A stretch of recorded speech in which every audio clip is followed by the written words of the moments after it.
while the Shattuck Visitor Center, which is our public visitor center, is closed at the moment during this, what we have tried to do is take the information that we normally provide at the visitor center and spread it out into the park in a certain way, and also use this time as an opportunity to educate. So we have, working with our public partners, we have designed and put out 40 of these signs throughout the Emerald Necklace in all of the parks that both remind people about the importance of social distancing at this time, also the importance of wearing a mask. And finally, we have also maps of the Emerald Necklace and information that they can find, and they can get to our free web link, mobile tour link. You don't even have to download anything. It's not even an app, it's just a link, and you can learn all about the Emerald Necklace parks and perhaps discover parts that you haven't been to before, and will help people spread out a little bit more right now, because what we noticed is that sometimes people go to the parks they know, but there are 1,100 acres. We can all spread out, and there's room for many people in these parks if we use all of them. So again, we have these signs out that are, I think, helping people understand a little bit more about, how to behave at these times, but we're definitely seeing people overall actually doing a really good job wearing masks and, trying to space. Also, we have information both on our website and on our social media that can tell you how to behave, but also what things are that they can do while you're at home or out in the park today. So there's a Here For You website that I hope many of you can check out with different things to do. Again, this is a link to our mobile tour guide, which you can read from anywhere on the planet that you have access to the internet. You don't even have to be here to read it, like my mother. Also educational videos, the life cycle of different things. So, perhaps you're looking for something to do with your kid this summer or something for them to do at home. I really encourage you to check it out. We have a symphony that was written for the necklace, a lot of fun things. So I encourage you to check it out. And again, one of the obviously major components of the parks remaining open is the dedication of, clearly amazing healthcare workers have been doing amazing work for, right now during COVID, but the folks that are less mentioned are the park staff. They're in the parks every day, making sure that the spaces can be as safe as possible, clean as possible. And our hearts really go out to all those folks that are working extremely hard. So just again, want to say thank you. One of the things you're going to start to see, I think, over the summer, and you've seen a little bit around the country, and I hope that we'll be able to do more of that here in Boston, is finding ways to make space for people, maybe in and around parks, perhaps through neighborhoods. And that's something I'm very interested to continue to work with the city and the state and others on, if we can make more space so people can travel more safely between the parks.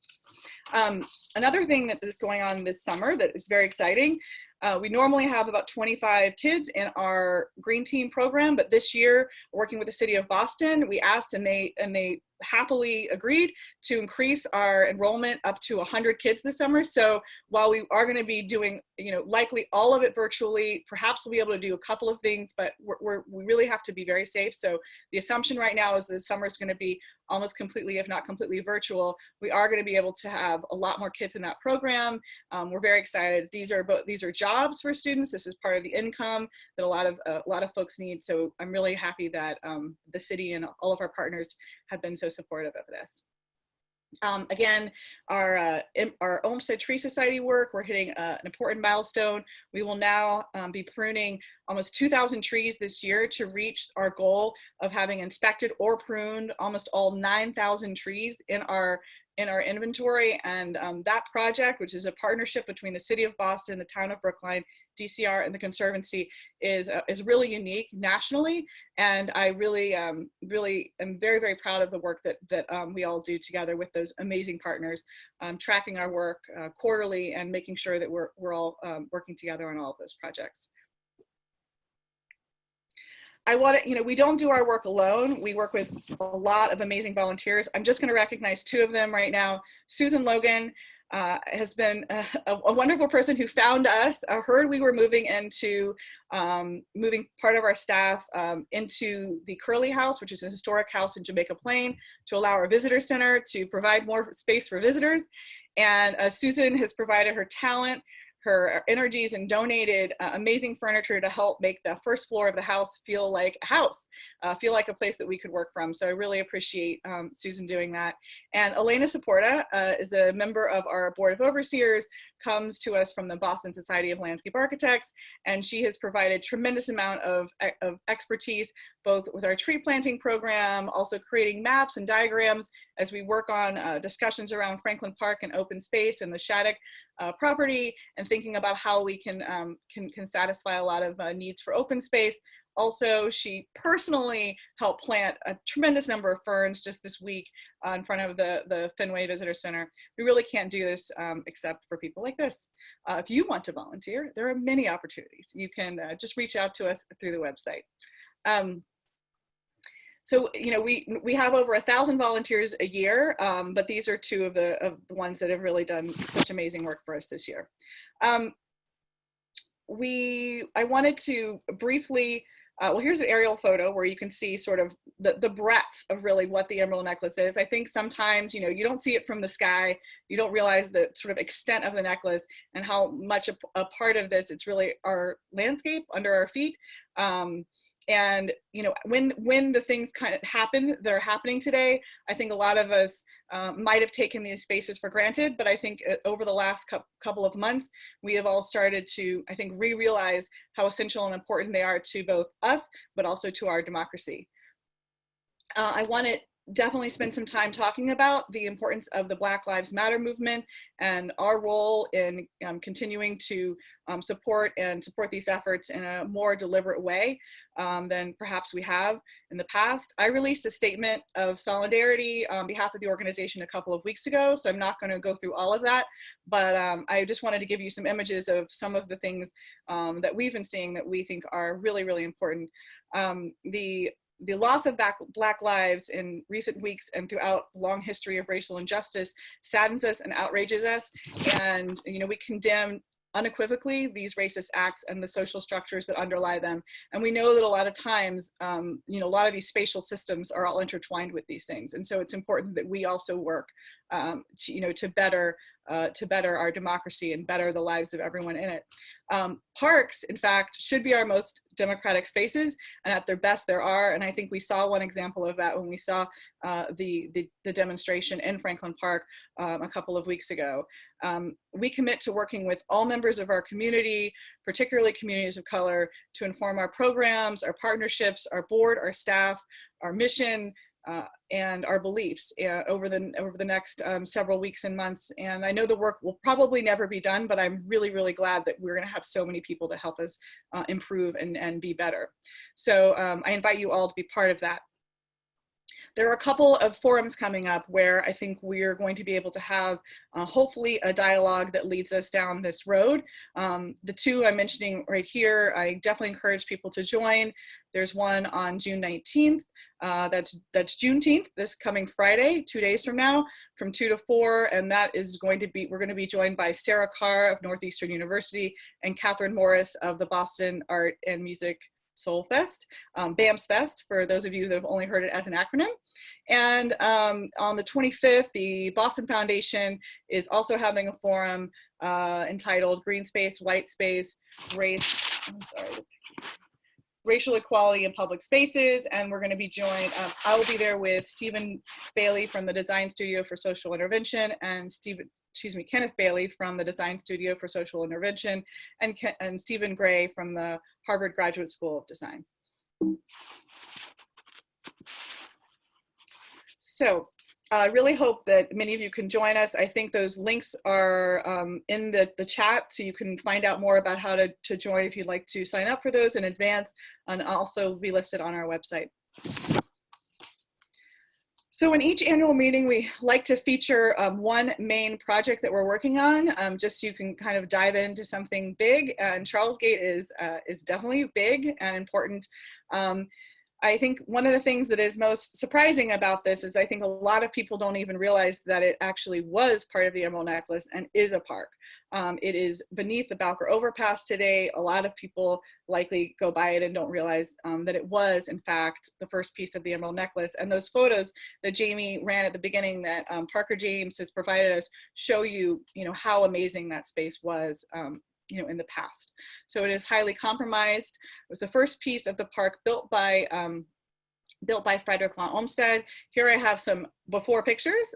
Later you'll see some other images of what these areas can be, but you can see sort of the state that at times it is in today. These are from the winter. It looks greener during the rest of the year, I swear. But this project aims to recreate what Olmsted intended, providing access and connections throughout, from the Back Bay Fens to what is today the Esplanade. And we really look forward to working with all of you to achieve that. I'm also very happy about the collaboration and partnership that we have with the Esplanade Association and the Friends of the Public Garden, who have all participated in these conversations and this dialogue. I think that it is through all of those connections that we're really going to make this project a reality. The two public agencies that are most critical to this are the Massachusetts Department of Conservation and Recreation, also known as DCR, which owns the parkland, and Mass DOT, the Massachusetts Department of Transportation, which owns and manages the overpass and Storrow Drive and those other major arterials in the area. So it is a collaboration that we are very, very proud of. We've been working with them for many months, and we have regular meetings, and the project has actually achieved some really amazing milestones, and I will let Dan and Marie tell you about those. So this is an image of basically, our most important partner in this project.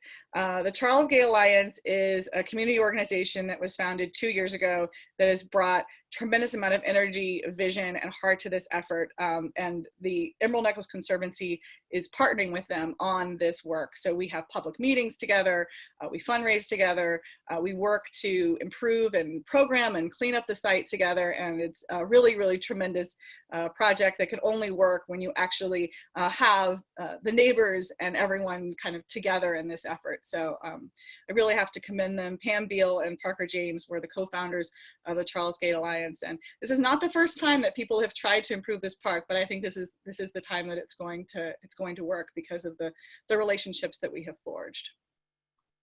We have, so I'm gonna actually turn it over now to Garrett, and then let Dan and Marie go more into the details of the design. Garrett Dash Nelson is the curator of Maps and Director of Geographic Scholarship with the Leventhal Map and Education Center at the Boston Public Library, which is where we were hoping to have this presentation in the first place. I'm so glad that Garrett was still able to join us. He brings a wealth of historical knowledge and also context to this conversation because, of course, Charlesgate isn't just a spot on a map. It relates to a much larger regional system, and I think Garrett's going to be able to help us understand that a little bit more.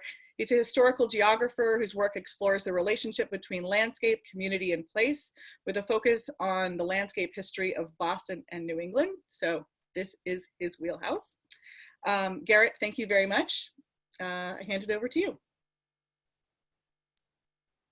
All right, thanks, Karen. Everybody can hear me all right? And now the next trick, let's see if I can share my slides to you all.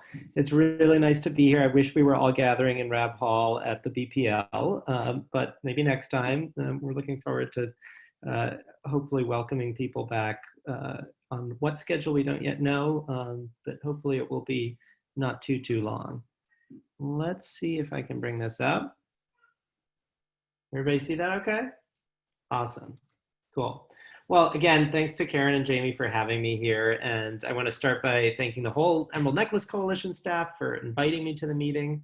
It's really a privilege to be here with a group that does such important work for Boston's open space, and also to share this stage with two of the city's most creative landscape architects, Marie and Dan Adams from Landing Studio.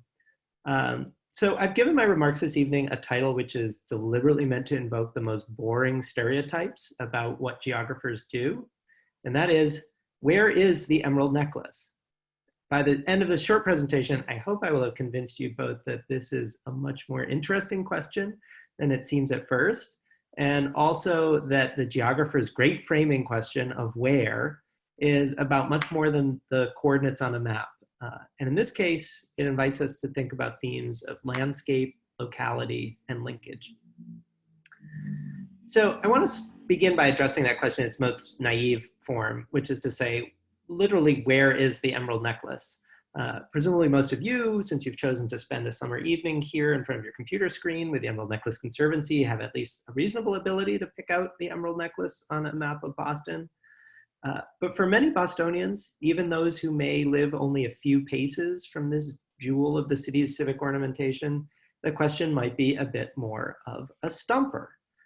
And I want to interject here to say that we shouldn't jump to a conclusion which I hear all the time as a curator of a map center, which is the complaint that kids don't know how to read maps anymore.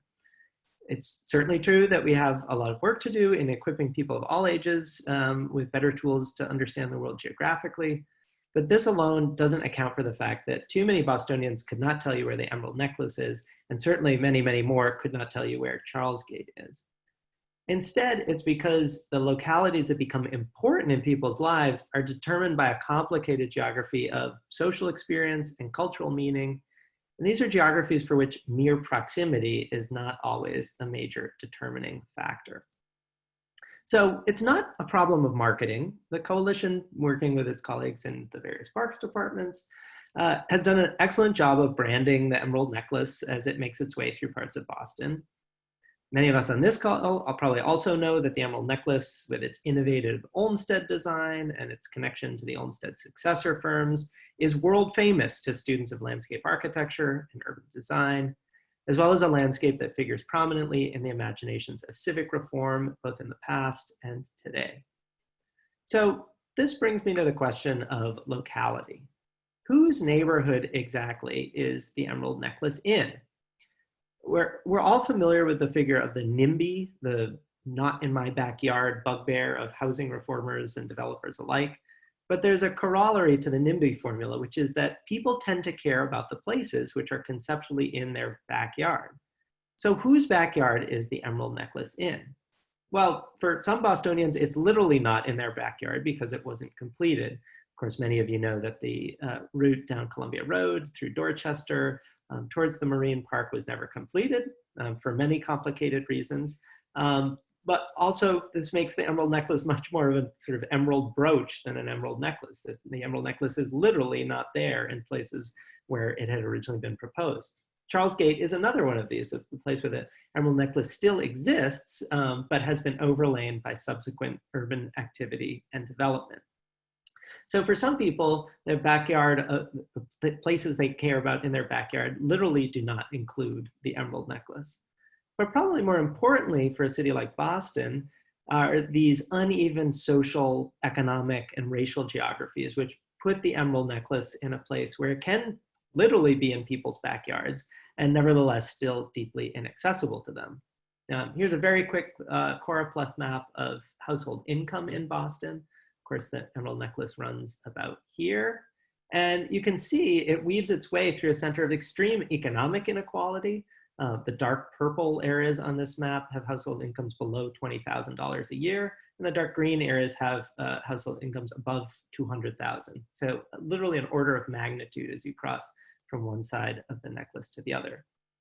As Karen foreshadowed, and as we all know, these economic geographies also map onto racial geographies. Again, here's the Emerald Necklace. The maroon colors, the darkest maroon are more than 95% white, and the darkest green colors are less than 1% white.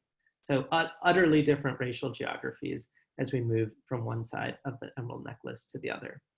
So understanding the literal where of the Emerald Necklace is much more than just drawing a boundary around the properties that are controlled by the DCR and the various parks departments and Harvard in the case of the Arnold Arboretum. It's also about understanding these microgeographies of difference that radically shape ordinary individuals' understanding of their own community. And so if understanding one part of this where question takes us into a microgeography of breaking down the city into smaller and smaller parts, it also takes us in the other direction towards a geography of regional interconnection. Now, that's something that the necklace's original creators understood very well, since hardly a decade passed between the necklace's original construction and the subsequent proposals for a more ambitious system of interconnected parks, which the Olmsted firms had a large part in. the creation of the Metropolitan District in the 1890s, which was an attempt to reckon with the fact that a much larger geography of interconnection demanded a regional approach to public amenities. Inventions like the electric street railway and the telegraph had made everything in everyone's backyard. Those transformations have only accelerated over the past 100 years.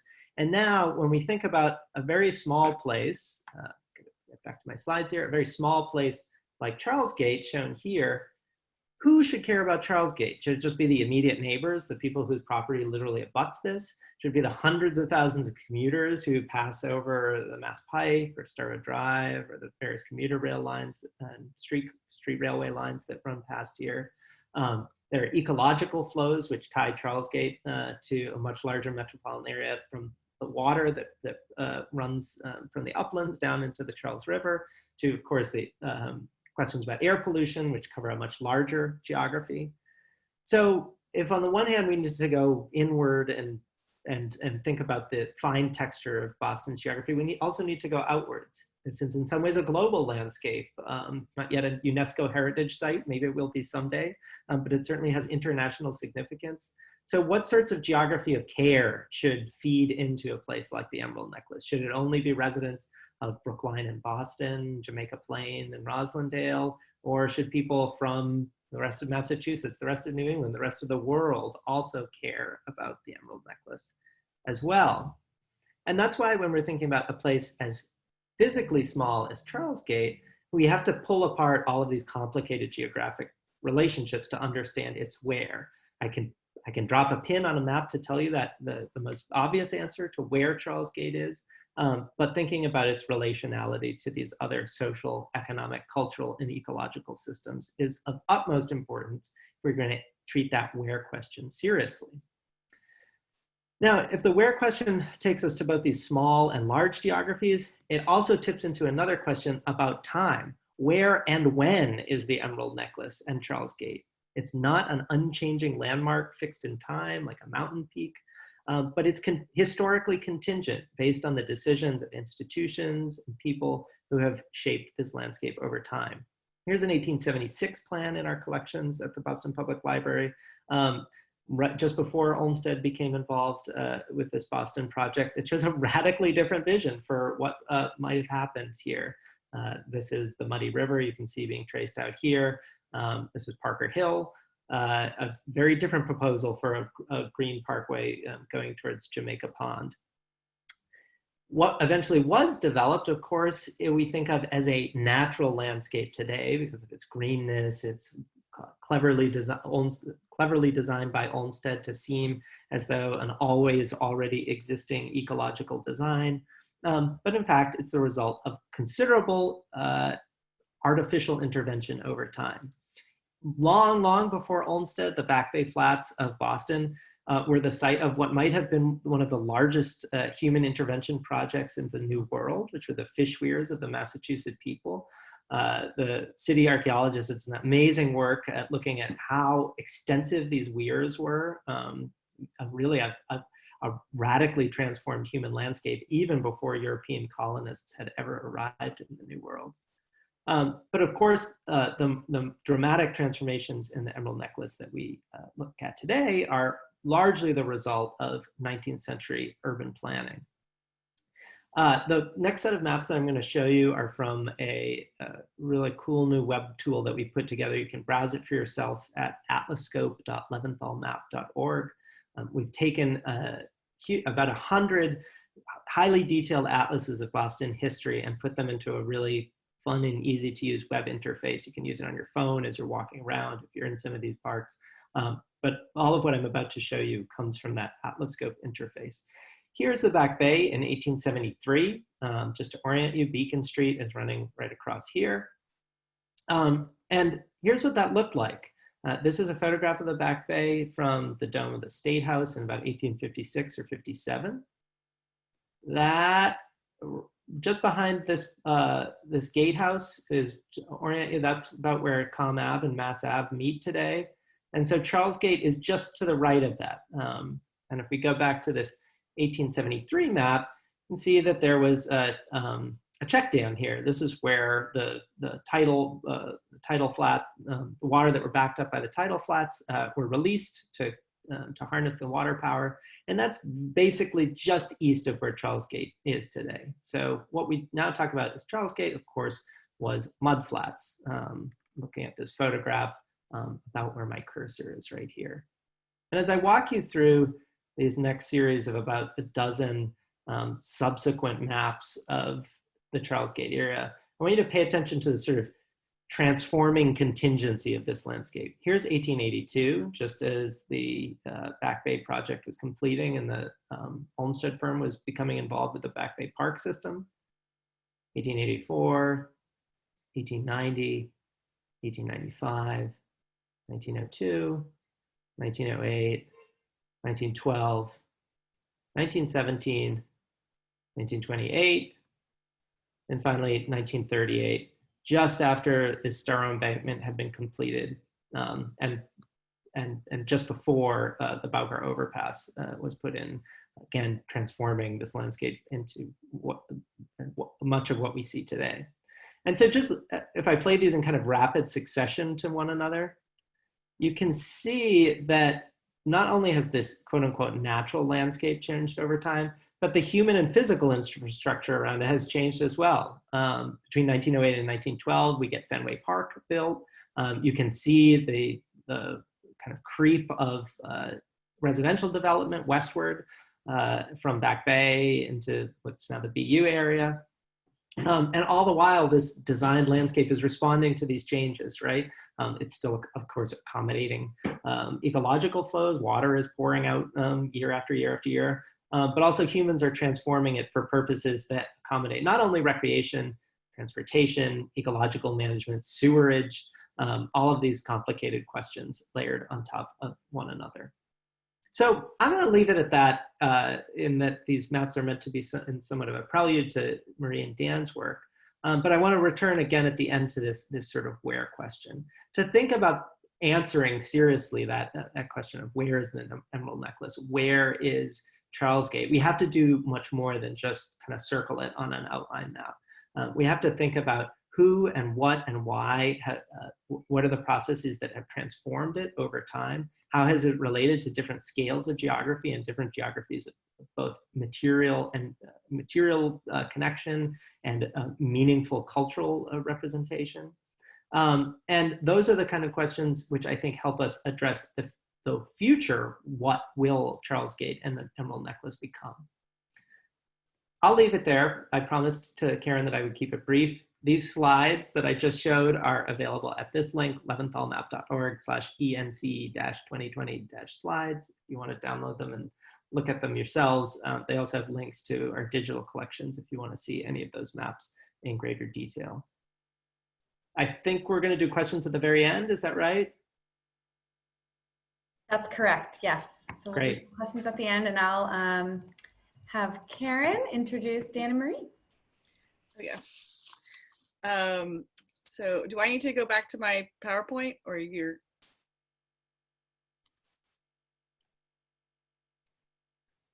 So share screen. Is that right? Can you hear me? Can you hear me? Yes. Great. So clearly this project is a large-scale transformational project, which has implications to Boston, our region, and I guess the globe. Thanks, Garrett, for that. We are continuing to work on this project and hope to see many of you at upcoming meetings. To talk a little bit about our next presenters, Dan and Marie Adams are both the principals, architects at Landing Studio, the firm that we're working with on this project. They've been with us from the start. They are an architecture, design, and research practice that focuses on improving urban infrastructure and the public realm. You might recognize their work from the project under the Interstate 93 in the Ink Block area of the South End, where they also were dealing with a lot of the challenges that are posed by roadways. Dan is the director of the School of Architecture at Northeastern, and Marie Law Adams is a lecturer in urban design at MIT at the Department of Urban Studies and Planning. They've been amazing partners on this project. Thank you very much. Please go ahead.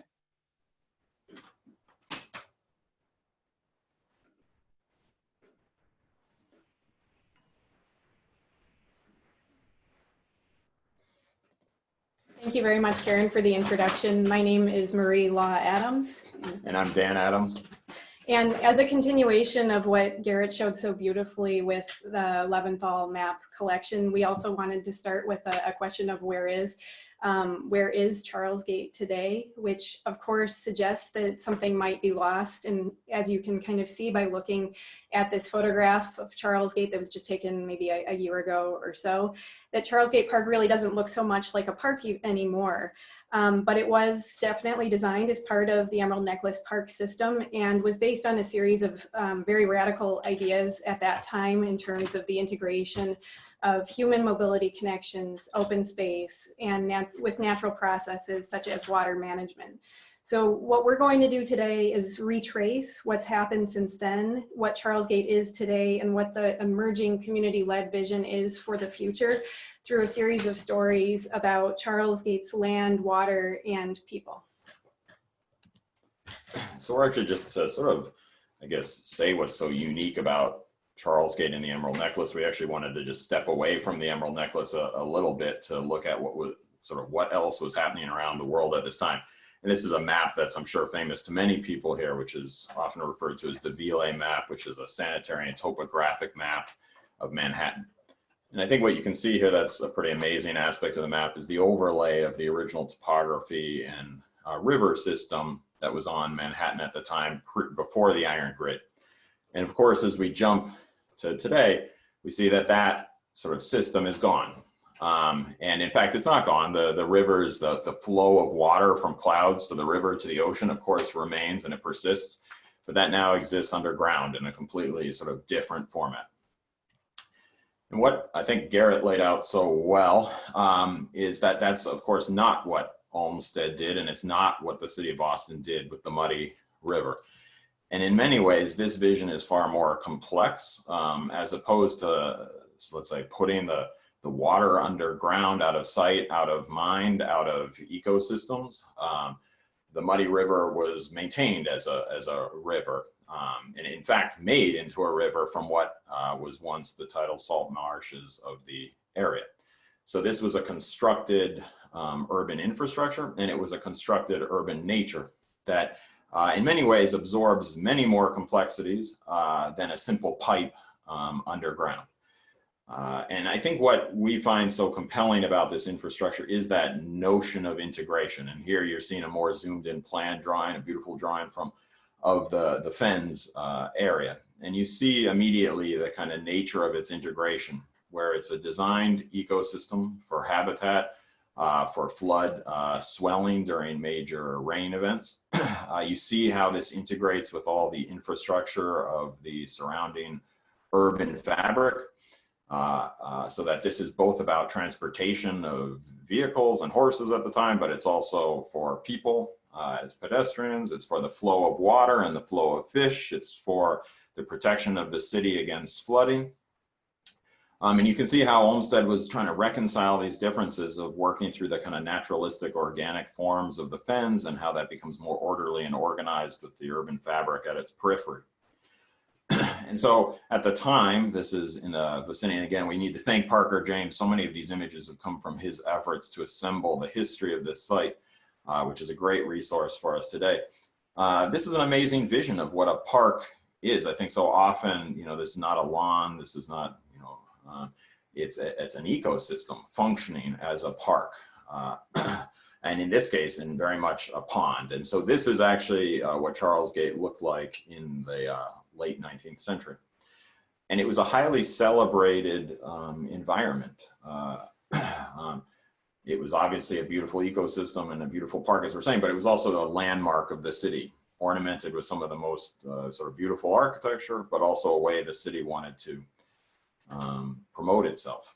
And then you see the name Charlesgate, we also find really compelling, sort of gateway to what? In some ways it was the gate, of course, for managing the flow of water, but it was also really a gateway for how the city made connection to its broader ecosystem. In this case, the Charles River, which connects to the harbor. At this time, it was actually tidal, so it was truly a gateway to the ocean and the world beyond.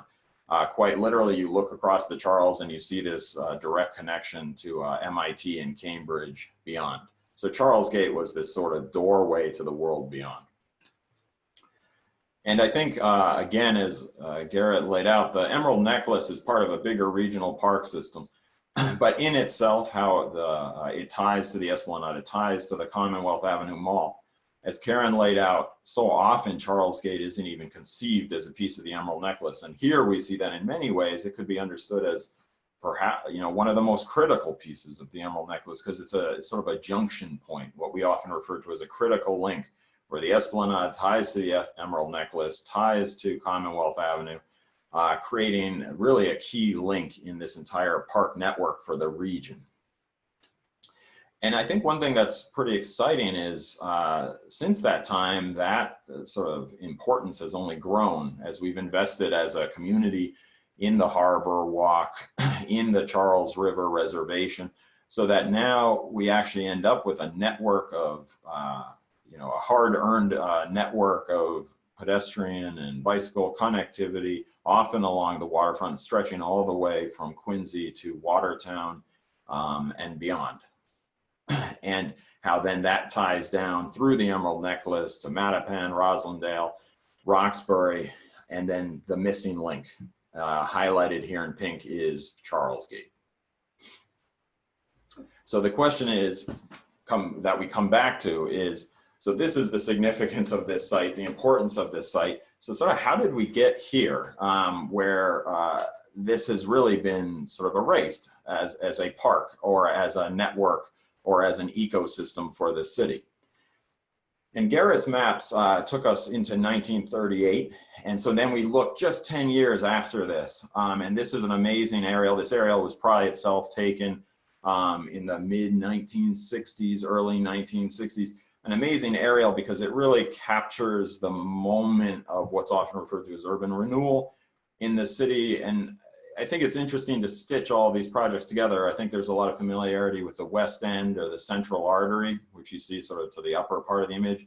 You also see the Tobin Bridge, which has recently been constructed. You see the kind of gash cutting through the city for the extension of I-90 into Boston.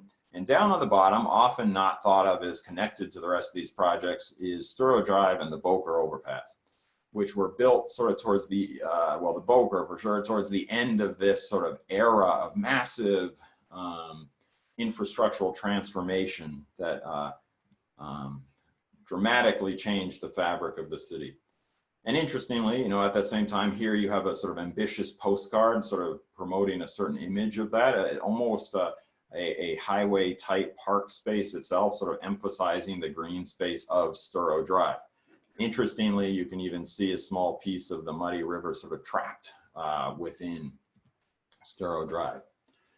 And so in the late 1960s here, you see Charlesgate now with a new vision, you know, kind of overtaken by the significance of the roadway infrastructure and the bridges, starting to dramatically remake that landscape, filling in the water, removing the sort of public realm, and replacing that with the elevated roadway system.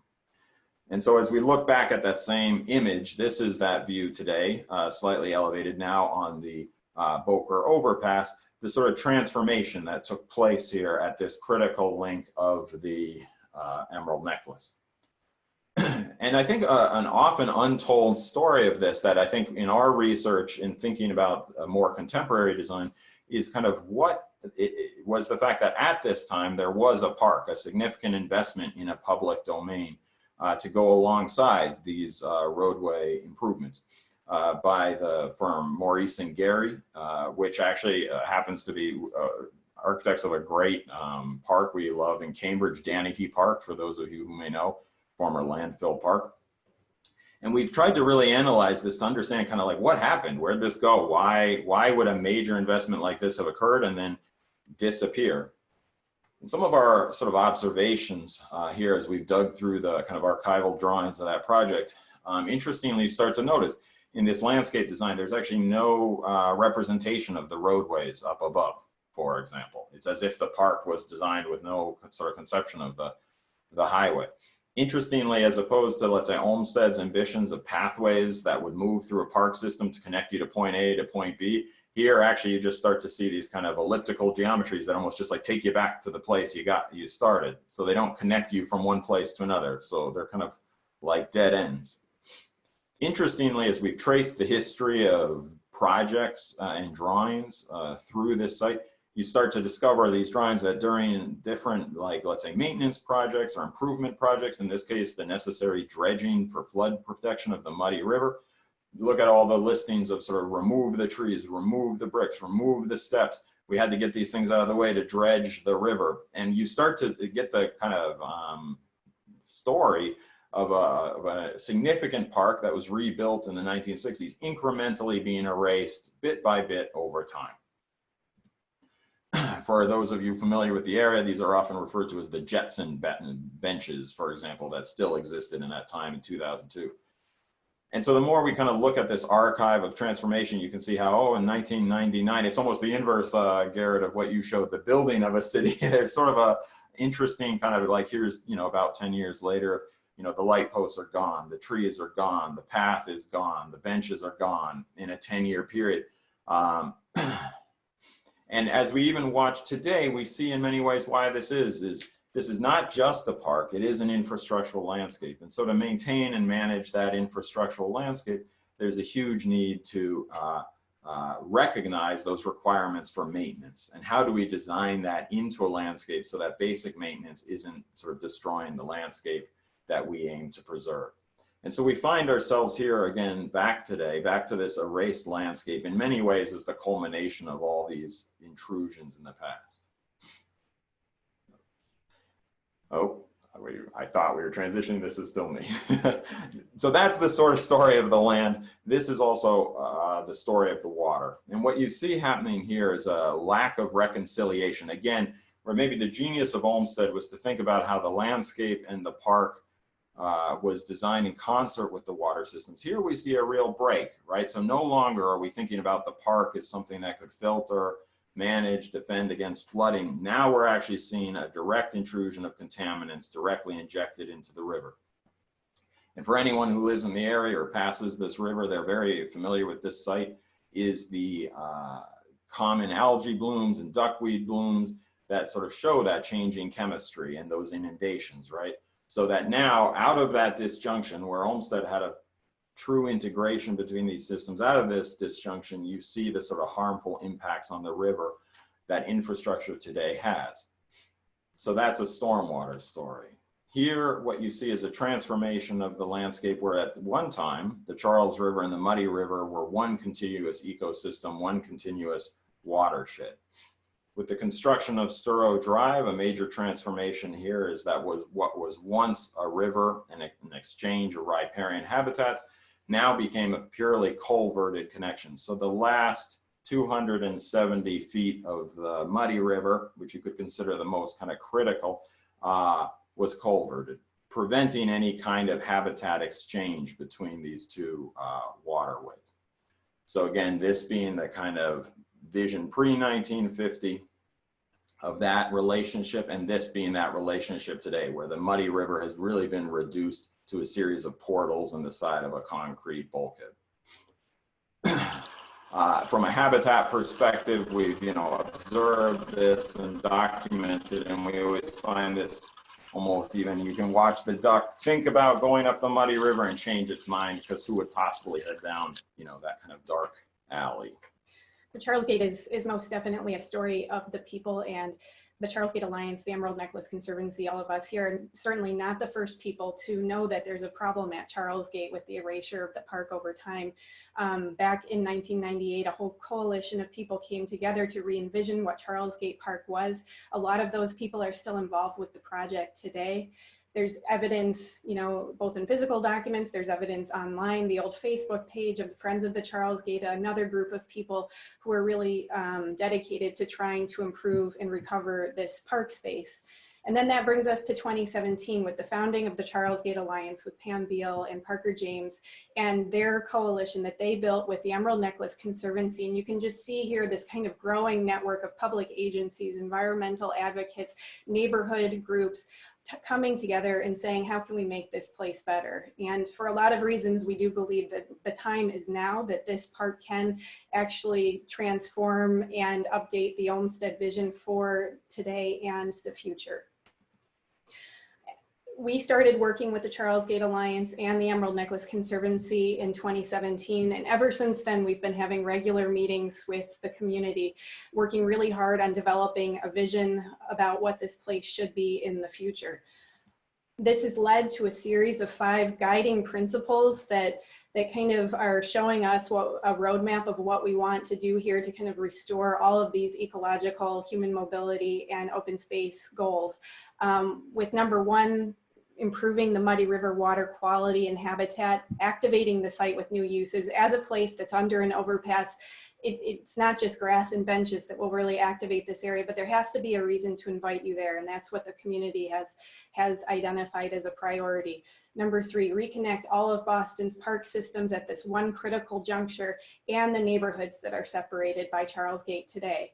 4, something that is really important, we've been working really hard on recently, design for maintenance. As we've seen, as Dan has shown, the kind of erasure incrementally over time at Charlesgate is really because the park wasn't designed in harmony with the overpass above. And so how can we change that in the new design for it? And then number 5, celebrate the history of Charlesgate and bring back this vision for the integration of all of these systems here in this one place in the city. Meanwhile, the Emerald Necklace Conservancy, the DCR, and the Charlesgate Alliance have been shepherding along short-term improvement projects over the last 3 years. Olmsted era railings have been replaced. For 2 years, the Charlesgate Alliance has piloted a chairs project, which has really shown us how much Charlesgate does work in certain areas as people kind of go to sit out in front of the river. Other improvements like fixing lighting. The first movie night happened last summer with support from the Solomon Foundation due to a grant from the Fenway Park and the BPDA. Under Margaret Picorni, there has been tree pruning, which has improved the trees around Charlesgate. And then in 2019-2020, Charlesgate Alliance has hired Project Place to help with ongoing cleanups in the area, which has made Charlesgate Park look better than it has in a long time. We're also really grateful for some of these really big milestones that have been achieved in terms of the longer term planning effort. There was an initial matching fund from the Solomon Foundation to kick off the concept design process. And then in 2019, the project was the recipient of a $250,000 earmark in the Commonwealth's budget, thanks to Representatives Brownsberger, Livingstone, and Rushing, and John Santiago has been a part of this project ever since then. And then also in 2019, the project was awarded a Community Preservation Act from the City of Boston. So we have all of the money together for design, and now the fundraising effort for the capital improvements are underway. So I think part of why this is just so timely and in many ways fortuitous that the group has come together, and I think as Karen said, why we think this is the critical time that, you know, despite past efforts, this will be a time of transformation here, is that there are in fact multiple significant projects happening in the area. 2 of which, what are labeled here as numbers 1 and 3, are Mass Department of Transportation led infrastructure reconfiguration and reconstruction projects, in which case the Emerald Necklace and Charlesgate Alliance is really serving a critical advocacy role. And in area 2, this is really the piece that connects those projects together as a major community resource. So to speak about what kind of the advocacy goals are in areas 1 and 3, sort of in alignment with the goals that the Charlesgate Alliance and Emerald Necklace Conservancy have developed, is maximize environmental restoration, including the daylighting of the Muddy River and improved stormwater management, creating the best possible ped-bike connections between the Emerald Necklace and Esplanade to restore that regional resource of a park network, and then maximize parkland that becomes open and available. And so I think this is really to the credit of the Department of Transportation and actually a consulting engineering firm named Gill Engineering that's working on this. And I think in concert with Hearing Charlesgate Alliance and Emerald Necklace has really been thinking creatively about how to accomplish those goals. The project in this area with Sturrow Drive is quite simply to rebuild the dashed line bridge that's shown here. And in a typical project, if we didn't have such creative engineers and the Department of Transportation, you would simply build a temporary bridge, move traffic onto that bridge, demolish the bridge, and then build a brand new permanent bridge. But the engineers looking at this realized, why build a temporary bridge at great expense? What if we built 2 permanent bridges instead of a permanent bridge and a temporary bridge, 2 permanent bridges? Would that allow us to move the westbound traffic of Sturrow Drive away from the river, thereby opening up a huge amount of space to the Esplanade, and equally lifting those roadways so that new connections could be made underneath Sturrow Drive to connect Beacon Street back to Sturrow, or back to the Esplanade. And I should say this is an oversimplification, because there's of course on-ramps and off-ramps. That is what is currently being evaluated by the DOT and their engineers to assess what's the best possible connections that can be achieved here. And through the advocacy of Emerald Necklace Conservancy and Charlesgate Alliance, the goal is to then consider what are the best possible connections that we can make between the Emerald Necklace and that increased Esplanade, and what are the types of environmental improvements that could be achieved here, like the daylighting of the last 270 feet of the Muddy River, restoring those ecologic connections between the Charles River and the Muddy River, which in fact, I think as Garrett said so nicely, is not just about a local small scale 270-foot improvement, but is about improving the water quality, habitat value, and flood management of a 4-mile long water course in the city of Boston. And so for just greater clarity, this is the kind of current condition of the Muddy River as it hits Olmsted's historic Fens Pond Bridge, transitions to a subgrade culvert, and the question is, how do we start to open that up to continue and restore the Muddy River as a river? The other project that's being sort of on the table soon is this connection over I-90. And again, this is a small piece in the city, but a critical break in the Emerald Necklace. You can see in the image here that the only connection of the Emerald Necklace going north is a very sort of minor sidewalk. You can see kids here trying to make their way over to the Mother's Rest playground. As they proceed, that sidewalk only gets narrower and narrower, becoming sort of trapped between a missile fence and roadways. The east side is no better. In this case, the sidewalk sort of drops you down into a small, peninsula amongst heavy traffic. It doesn't even sort of meet standards for accessibility and width for wheelchairs. And this is the Emerald Necklace. And so this is a sort of a critical weak point in the Emerald Necklace. And so we're going to wrap up by focusing on this middle project, which is really what the effort with the Emerald Necklace Conservancy and the Charlesgate Alliance is to lead design, fundraising, and short-term improvements. This is really the area that's the center of the neighborhood and where we can kind of bridge the gap between the 2 infrastructure projects on the north and south sides.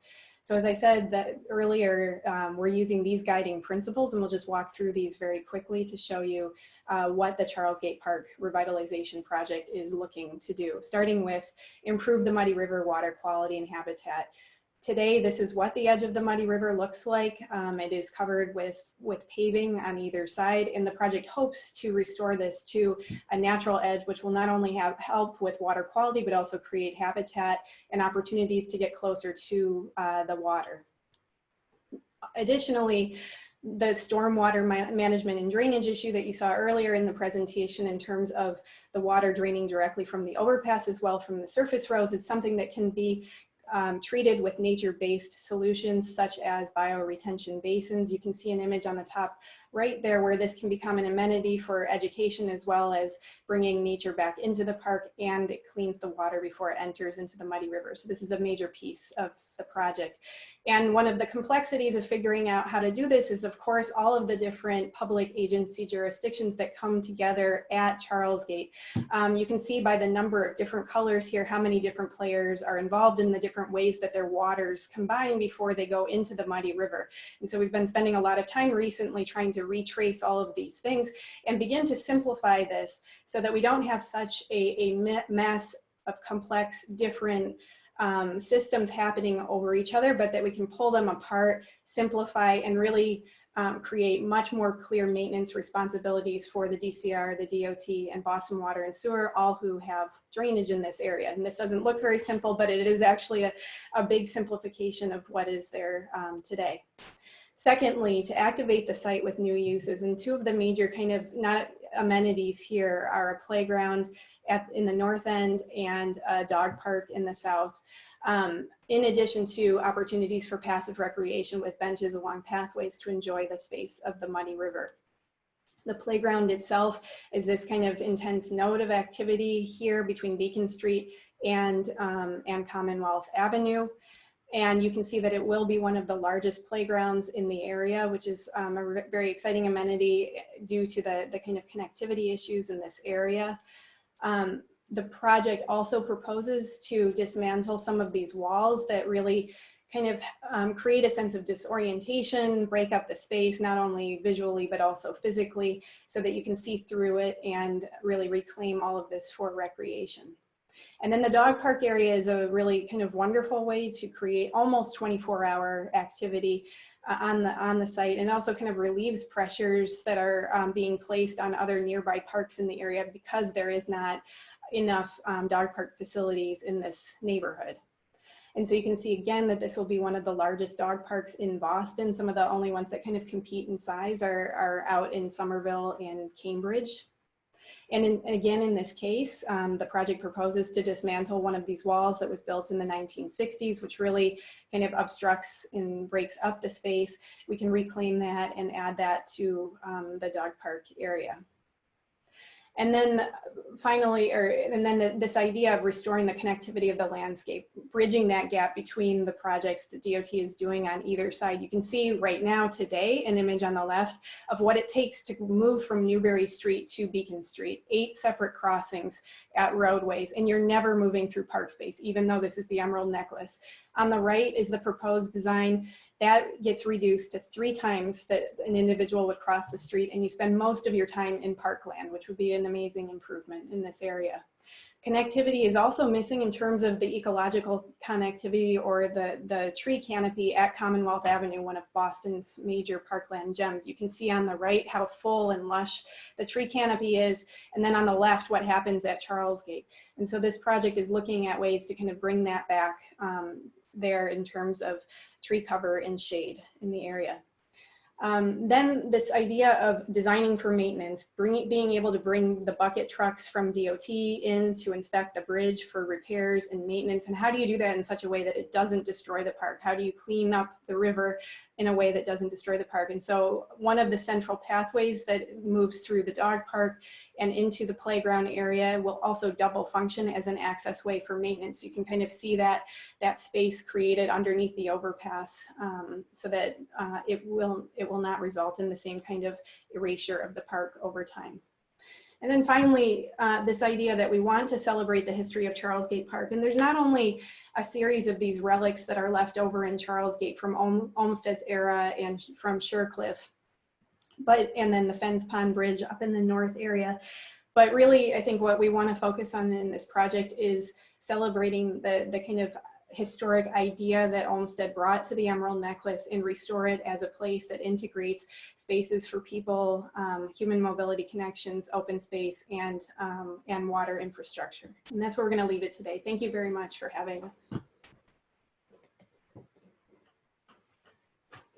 Great, thank you so much, Dana Marie. I'll have Karen close it out and then we'll open up to Q&As. I realize we are past time. If anyone's been to our annual meeting before, you know this is pretty difficult. We just get very passionate. So thank you so much for staying on, those of you who are still with us. If you do have to jump off, we are recording this, as I mentioned, so we will send it out afterwards so you can make sure to tune in to all of the Q&As. So now I'll just turn it over to Karen, and then I'll just ask if you do have a question, you can either put it into the Q&A at the bottom of your screen, or you could also raise your hand in the participants and we'll open it up and people can verbally ask questions if they would like. So I'll turn it over to Karen for a second, and then we'll open it up to questions. Well, I just wanted to say thank you, Dan, Marie, Garrett, for taking the time. I know we always have more to say than there is time for, but we did want to keep this short. But I really do appreciate all of the time and effort that you've been spending on this project and these questions. And I also really have to thank the community, Charlesgate Alliance, and our public partners, DCR and DOT. This is a very I think an aspirational project, and we're in meetings where people are saying, how do we take this project from good and maybe make it extraordinary? And it's a pretty wonderful place to be. So I just want to say thank you to the elected officials that continue to support this. I want to thank all of the supporters of the Conservancy that help us do this work, and also I really have to thank my staff, who are all working in a very challenging, remote, and sort of jumping in and out of parks from time to time right now sort of way. And I just really want to thank all of you.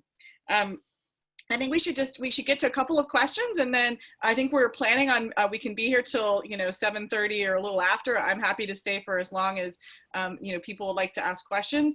I saw there were a couple. Jamie, did you want to help serve a couple of questions up to the presenters? Definitely. So looks like we have Barbara Millen is raising her hand, so I'm going to unmute you, Barbara, and you can ask a question. Barbara, you should be unmuted. Am I unmuted now? We can hear you. Hi.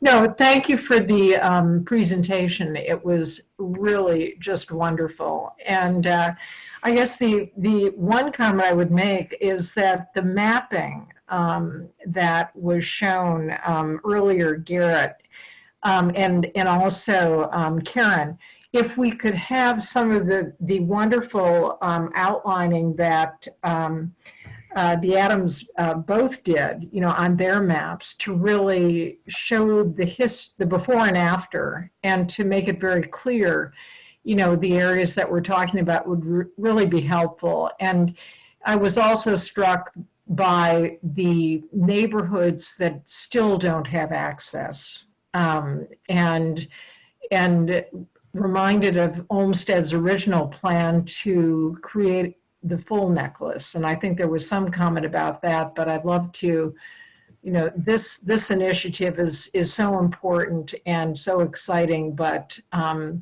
there's also sort of a larger original goal that we ought to keep in the back of our minds. Thank you. Thank you, Barbara. I want to respond to that. I know Chris Cook was planning on being here. He may still be here.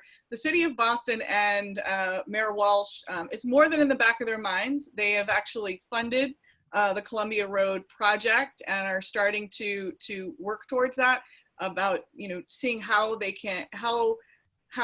green space can be integrated into what is, of course, bustling, busy, important communities and neighborhoods and roads, and sort of doing that well is going to be a challenge, but it is an amazing effort that I think is supported by this city. So I think that there are some interesting things afoot there, and I look forward to that over the next couple of years.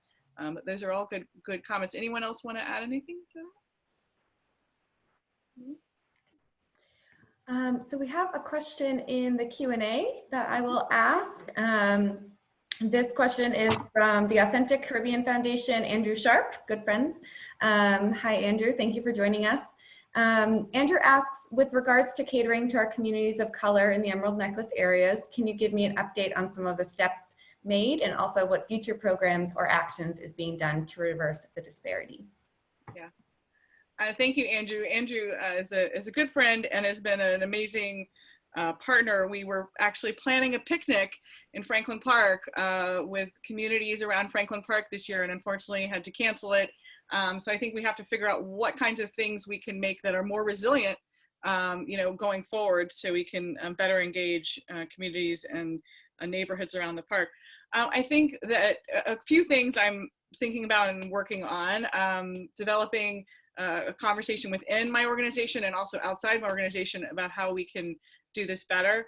We have a board of overseers, essentially a gathering of friends groups from around the Emerald Necklace, but I don't think it's representative of all of the communities around the necklace. I think that we should think about how we meet, when we meet, how, what things we talk about, how we make space for voices that can't always be at the table. So I think that's one thing we need to think about. I think that the question about access and who can be in the park and how they can get to the park easily or not is something we should think about. These kind of parkways, I think, are formidable. And I think also what gets designed, what gets put in parks, how program decisions are made, I think are all things we need to really think on and look to partners and folks like you to see what are the kinds of needs that the parks are not meeting yet.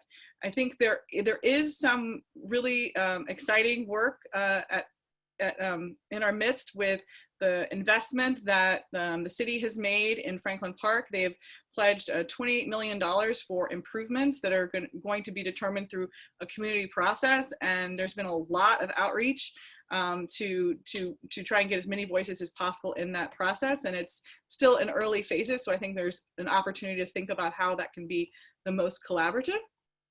I think it really is about listening and hearing what people want in open space. What are they looking for? And trying to figure out if we've been providing it or not, and how can that be done differently. I think the Conservancy has certainly a role in communications and a role in providing programming, and there are ways that can be done better and worse, and more relevant and less relevant. So I think we're going to be thinking a lot about that and I hope to continue to work with you, Andrew, on that. Great, thank you, Karen. Okay, let's see. I have another question here. This question is from Clay Harper.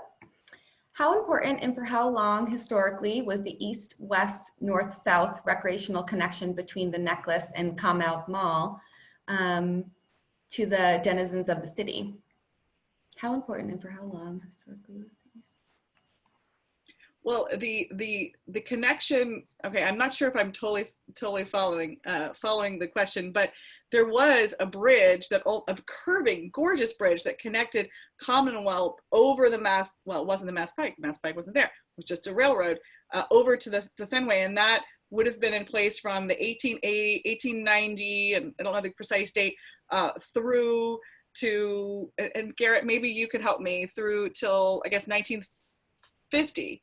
When was it, 1938, we saw that on your map in 1938. And then, so there was at least 60 or 70 years that connection would have been there, and that would have been a pattern, and it would have been safe and enjoyable to walk. And then that changed. And then at the same time, you would have been able to also get out to what became known as the Esplanade. Garrett, do you want to? Yeah, and I, if I'm also understanding the question correctly, I mean, certainly the conceptual design for the necklace was to connect Boston's 17th and 18th century public landscapes, the Common and the Public Garden, to its 19th century Romantic era parks like Franklin Park and the Arboretum. And of course, to make that connection, one has to go through Charlesgate. The Esplanade didn't exist at the time, so it was to go down Commonwealth Avenue and then from there. So certainly this, as Marie and Dan emphasized, this was a really nodal point in the necklace system, and without it, you don't have a necklace. Yeah, I think the amazing opportunity here is, when you think that, you've got the Cambridge side of the Charles River as a major commuter and recreational corridor. You've got the Boston side of the Charles River with the Esplanade as a major corridor. You have a major corridor of commuting and recreational circulation on the Mass Ave Bridge.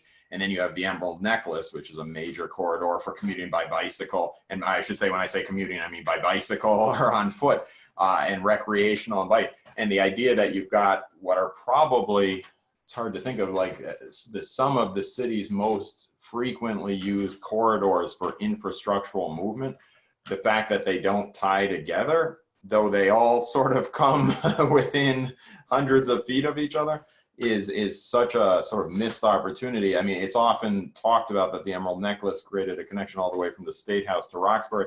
Well, this extends that connection all the way to Watertown, you know, so and I think that's when it comes into questions of equity and value to the city, the idea that this is not simply a park, but a major infrastructural network that serves sort of the fundamental interests of how people are able to live sort of a healthy urban life. I think that's the genius of the project and the opportunity here of Charlesgate to stitch that back together. If I can add just one more quick little thing, I won't bring up my screen again, but you know, Boston's a particularly unique city in that it both because of its physical landscape and its historic status, has some key geographic choke points, right? The where Charlesgate is, what the city and state are trying to figure out with the throat of Starrow Drive and the Mass Pike, you know, the decisions that are affecting those choke points go back to where rail and road lines were laid in the 18th, 19th centuries.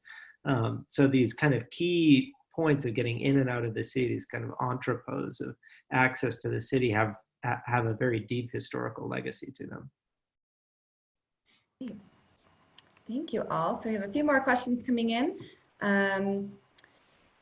I realize there's one thing we maybe haven't mentioned, and we have, and it's been talked about, but one thing that's so exciting is because this bridge is in bad shape and MassDOT has planned to replace that bridge in 2023, a project that was conceived to be $23 million now is upwards of $50 or $70 million, which is what MassDOT presented the last time they gave, you know, a public presentation on this, you know, several months ago.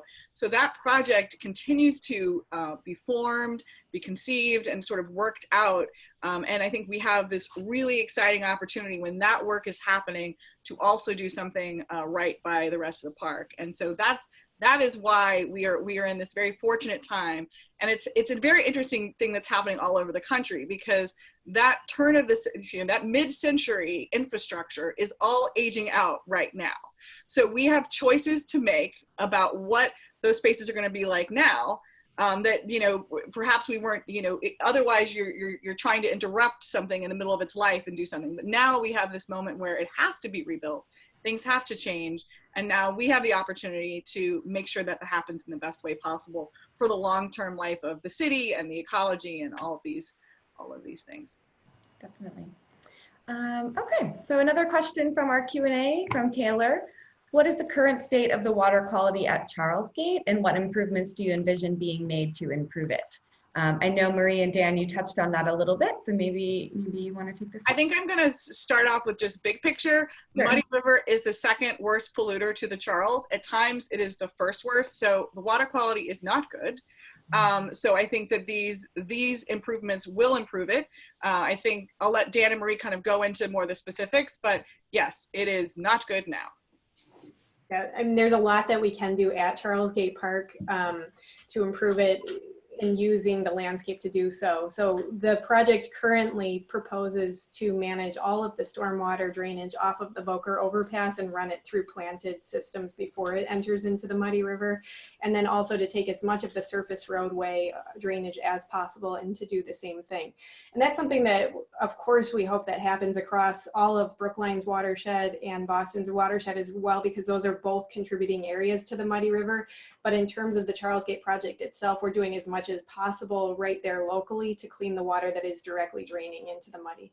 But I think it's you know, because this is a 4-mile water course, there's only so much we can do immediately to control, because a lot of the water is coming from the rest of the city of Boston, coming from Brooklyn. But I think one of the things that we find so kind of important and even kind of compelling about this project is that the Emerald Necklace has always served for engineers, landscape architects, as really a global model ahead of its time of green infrastructure and kind of humans finding ways to live in harmony with nature, let's say. And so the fact that it really was the pinnacle model, it remains the pinnacle model, but to be honest, so often the textbooks, they don't even talk about the sort of post-60s situation that undid so much of that. But the idea that we could here restore actually that model that has served as a global precedent since its construction is really hopefully a model that can be, you know, emulated throughout the city of Boston and Brookline, and people beyond, someone in the chat even mentioned in Australia. And yes, I mean, that is the model. And I mean, the Emerald Necklace was once the model for green infrastructure. It still is. Unfortunately, it is, in terms of how people talk about its conception in the 19th century, not its current condition today. And that is what we have the opportunity to start restoring, is that it is not a model of past good infrastructure. It is a model of contemporary good infrastructure. And this would be a huge step to sort of re-professing the Emerald Necklace as that model. Well, and I will say that yes, this is what we can do here. There's some other cool things at work. There's a group called the Muddy Water Initiative that is planning to essentially provide a boom that would grab a lot of the pollutants and sort of pull them out of the water at a certain point. There's also the long-term Muddy River Restoration Project, which is an Army Corps project that's been supported by the Conservancy and all of the public agencies, the City of Boston, DCR, and Brookline over decades, you know, and that really came out of the flood that was experienced here in 1996.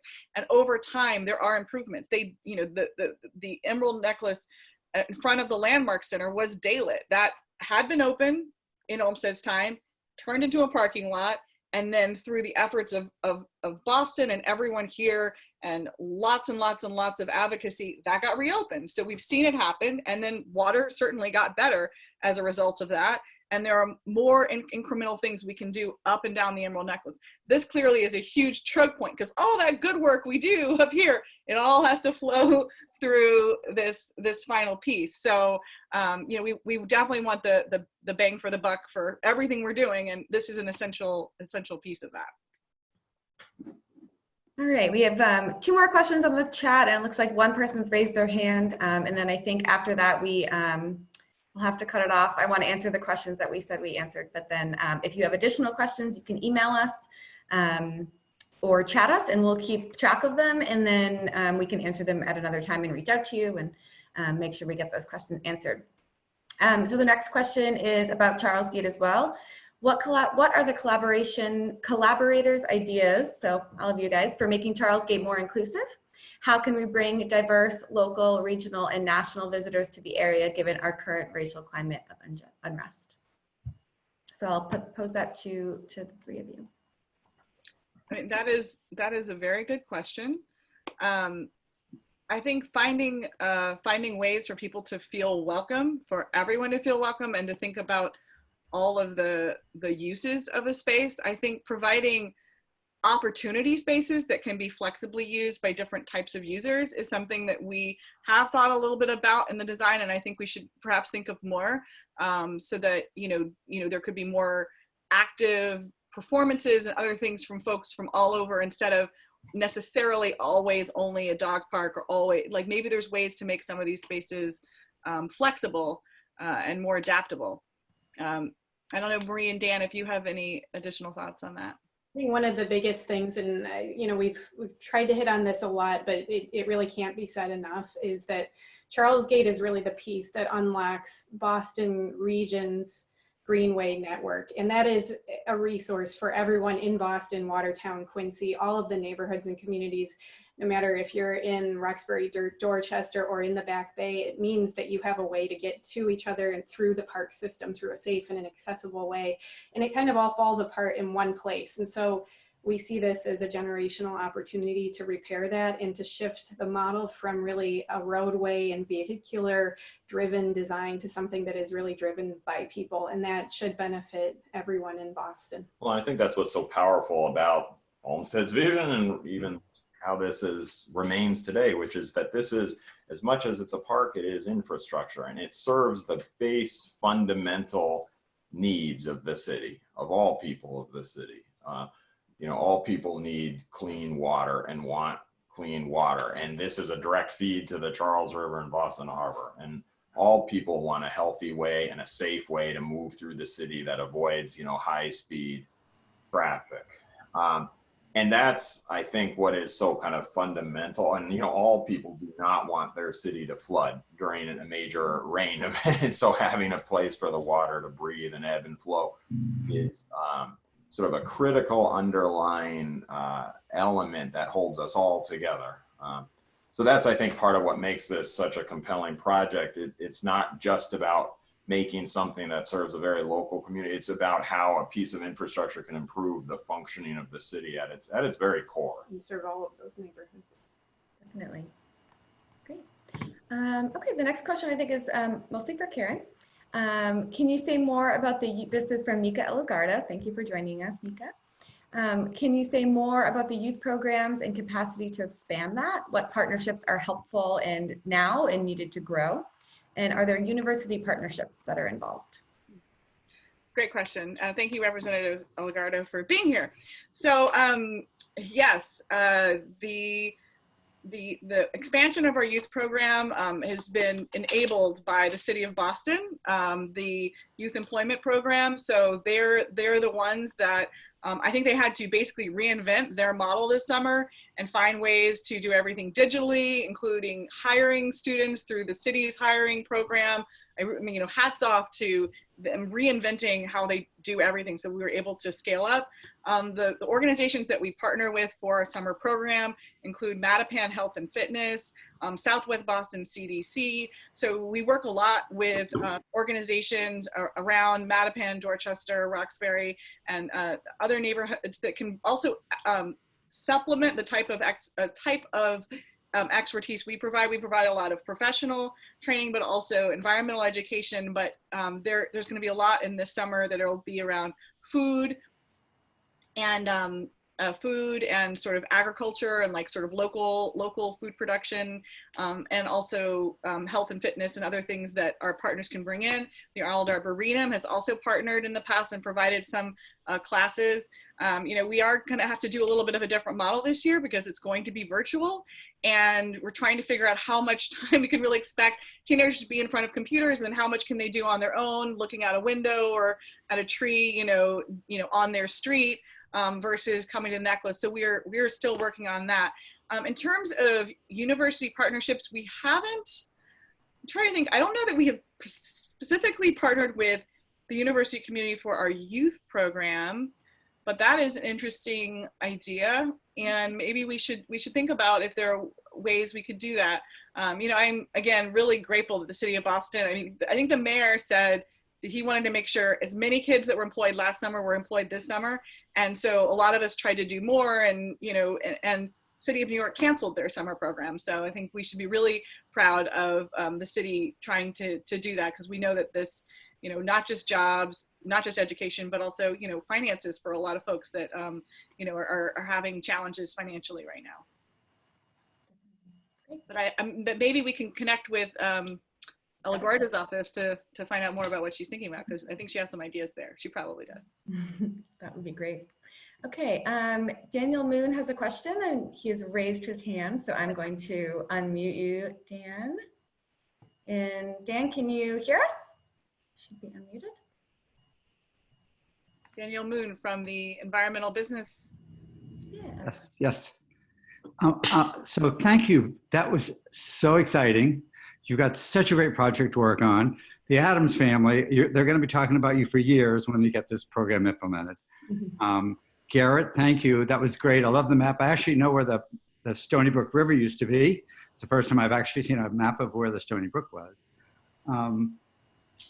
I'm glad you mentioned the daylighting at Landmark Center and the next project that the Corps is working on, which is a multi-million-dollar project. So I'm not sure which end of the Muddy River they're going. Are they going up or down from the Landmark Center? Well, at most, a little bit happens down, a little bit happens on the Brookline side of the Muddy River, but most of the additional flood capacity that will be created will be in the Back Bay Fens. Okay. So the precise schedule for that hasn't been released yet, but I know that we're going to apparently see a couple of construction trailers come over the next 90 days, and I am working with the Muddy River Oversight Committee MMOC, Muddy River Operations and Care and Maintenance Oversight Committee, Right. to understand exactly where they're working and how they're working. I mean, this is a project that should not, increase flood capacity, but and also have lots of areas, I think, of restoration. And we'd like to, of course, see as many as possible. So, Did you have a particular question about that? No, I just wanted to, I actually wanted you to sort of let everybody else know what was going on. I know a little bit. I mentioned the turkey trot earlier in one of my questions, and for the first time I went in the turkey trot last Thanksgiving, and it got me into Franklin Park, which I'd never been to before, and I realized how gorgeous it is. Mm-hmm. One of the things in terms of integration is that it's a white race. Everybody in the race is white. There's no minority activity in the race, and we're in the middle of Roxbury. So it's something that really needs to be targeted and worked on seriously, I think, in my mind anyway. I could go on forever, but I wanted you to talk a little bit about the tree trimming and where you're going to be doing all that. I'm curious. For the first time ever, I walked the length of the Muddy River up to Jamaica Pond, and it needs a lot of work. Great. Thank you, Daniel. You're welcome. So the Turkey Trot is organized by the Franklin Park Coalition. So definitely I will, relay any feedback you have, and certainly, I know the coalition's an extremely diverse group, so I'm a little surprised to hear that, but it's always good to sort of think about how we can expand our reach and what we do and what our amazing partners do. The Franklin Park Coalition is a long-term amazing steward for Franklin Park. In terms of where we're going to be doing tree pruning, we have been doing that work, a lot of work this year in the Back Bay Bends. There's a little bit more planned for the Riverway. There is a section around Jamaica Pond that actually has not been looked at for a while and might be something we could do more accessibly now, because there's a section of Parkman Street that's been closed, might be part of the area that you're thinking about. A lot of this work is slated for Franklin Park. There are, I think almost 1,000 trees that could be pruned, that will be inspected, and many of them have probably not been pruned in a long time. And so that's where we're going to be spending a lot of that time this summer. And we're working with Franklin Park Coalition to make sure that we can, shift crews, if there are events or other things that we need to kind of move people around. But this tree help work is both for safety, but also for the longevity of the lives of a lot of these trees. Thank you. We still have 55 people on. That's amazing. At 7:45. We do. Wonderful. But we maybe one more question, then we need to let people have dinner. Yeah. Okay. Sounds good. So Jen Mergel. Hello, Jen. I will unmute you now. Hey, can you hear me? Yes. Oh, great. Hi, Marie, and hi, Dan, and hi, Garrett, and hi, Karen. And these were phenomenal presentations. And I just want to put it on the record for your recording for the annual meeting. All of the amazing history about the urban planning and development of Boston that you both relayed in your presentations.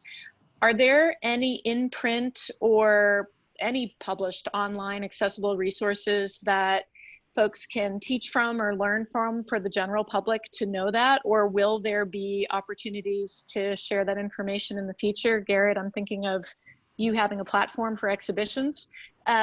But just how can people learn this and share this more broadly? Thanks, Jen. It's a great question. It's one of our big goals at the Map Center, certainly, is to be a resource for some of that stuff. We have an entire mini room full of both scholarly and popular books about the history of Boston. Unfortunately, it is behind closed doors as the BPL is not open right now. But there are some great resources out there. Some of them are linked to from our website, and we're trying to build more as well. Using maps as a portal into a lot of different questions about the history of Boston, from the community scale to the regional scale, and with a lot of different thematic elements to it.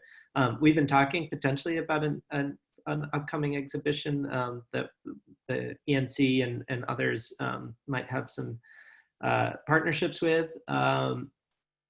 but I guess I don't want to name one text because there's so many, but the Mapping Boston book that is one of the publications that predates me at the Map Center, but it's still a really nice resource for thinking about the geographic history of Boston. And Nancy Seischel's new, just released last year, Atlas of Boston History is another really great overview that covers everything from glaciology to public transit. I think this presentation is going to be on our website, so that's definitely available. But there is the Emerald Necklace Conservancy Visitor Center, and that could also be a place where we could display some of this information or have some of these books. So I think we should figure out ways that we can provide this, and also think about providing it to younger people in different formats too, digitally and otherwise. So I think there's a lot of opportunity there. Well, thank you all so much for joining us tonight. I want to thank our panelists for jumping on and sharing all of that great information. Thank you all for your questions. Again, this will be recorded and we will send it out so everyone can enjoy it later and share with anyone else who might not have been able to make it tonight. I'll also just remind you to follow us on Facebook and Instagram and Twitter and all of that. Check out our website, see how you can volunteer with us and get more involved. We have a lot of stuff going on right now, even though we're all quarantined in our homes. We still have a lot going on and the parks are still open. So thank you all again so much for joining us, and I hope everyone has a good rest of your night, and we will see you soon. And join us on Friday for our webinar commemorating Juneteenth. So we hope to see you there too. Thank you. Thank you, everyone.